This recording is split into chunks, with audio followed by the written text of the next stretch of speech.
আমরা যারা ছাদে ছোট বা বড় বাগান করি তারা সবাই জানি চড়াই পাখি কীভাবে চারা গাছ বা কিছু কিছু ফুল গাছের কি ভীষণ ক্ষতি করে। যেমন ধরুন লঙ্কা গাছ বীজ থেকে অঙ্কুর বেরোতে বেরোতেই খেয়ে নেবে, আর জবা ফুলের কড়ি আস্তে আস্তে খোঁটা শুরু করে দেবে। ফুল ফোটার পর বোঝাই যাবে না যে এটা আদৌ জবা ফুল তো। আজকে এই সব সমস্যার সমাধান বলবো, আর আপনাদের কার বাগানের চড়াই নিয়ে কি এক্সপিরিয়েন্স জানাবেন প্লিজ। আমি চড়াইয়ের অত্যাচার থেকে বাঁচতে ইউটিউবের অনেক ভিডিও দেখেছি। বাজার থেকে বাঁদর, বিড়াল, সাপের সফট টয়েস কিনে ছাদে ঝুলিয়েছি, মাটির হাঁড়ির পিছনে রং লাগিয়ে কাকতারুও বানিয়েছি, কিন্তু ওই 2-1 দিন, তারপর যেইকে সেই। এই রকম জাল কেটে টবের উপরে লাগিয়েছি, পরের দিন সকালে উঠে দেখেছি সব জাল নিয়ে গেছে কাকে তার নিজের বাসা বানাবার জন্য। ছাদের চারপাশে বাজার থেকে পুরনো মাছ ধরার জাল কিনে এনে লাগিয়েছি, কিন্তু কিছুতেই কিছু হয় না। চড়াইয়ের অত্যাচার রোধ করাই দায়। দেখুন ছাদের চারপাশে এই রকম করে জাল লাগিয়েছিলাম, তারপর ইউটিউব দেখে এই রকম করে সিডি ঝোলালাম। আমায় দেখে আমার উল্টো দিকের ফ্ল্যাটেও এই রকম করে সিডি ঝুলিয়েছে দেখুন, কিন্তু ওই 2-4 দিন, তারপর আবার উৎপাত শুরু।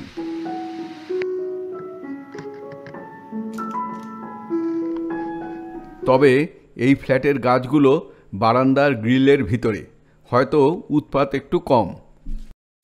এইবার ছাদে যে জাল ঝুলিয়েছিলাম তা কেটে কেটে এইভাবে টবের চারপাশে লাগিয়েছি দেখুন।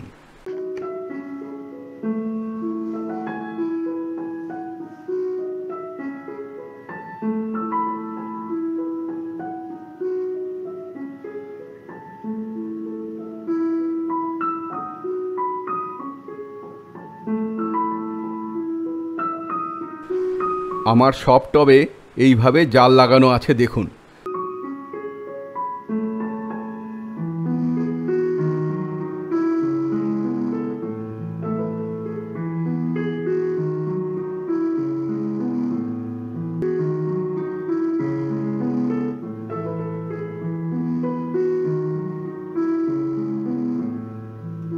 আর একটাও জবা ফুলের পাতা পাখিতে খাচ্ছে না।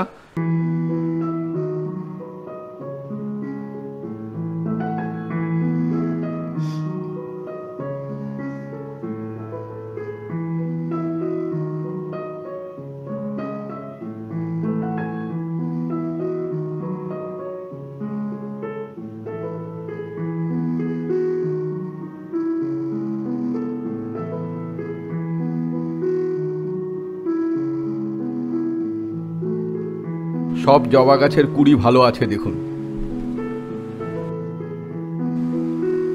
আপনারাও টবের চারপাশে এই রকম বাঁশের কঞ্চি লাগিয়ে জাল লাগিয়ে দিন, আর ছাদের চারদিকে এই রকম রঙিন ফিতে ঝুলিয়ে দেবেন প্লিজ।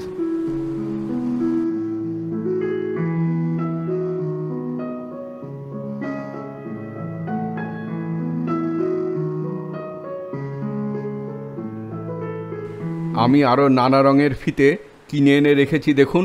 যখন দেখব চড়াই আবার উৎপাত করছে, তখন পুরনো ফিতেগুলো খুলে এই রকম নানা রঙের নতুন ফিতে ঝুলিয়ে দেব। আমরা প্রায় শেষ পর্যায়ে এসে পৌঁছেছি। যদি আমার দেখানো ভিডিওটা আপনাদের ভালো লেগে থাকে তাহলে একটা লাইক দেবেন, আর চ্যানেলটা সাবস্ক্রাইব করে পাশে থাকবেন প্লিজ। অনেক হোমওয়ার্ক করে ভিডিওটা করেছি।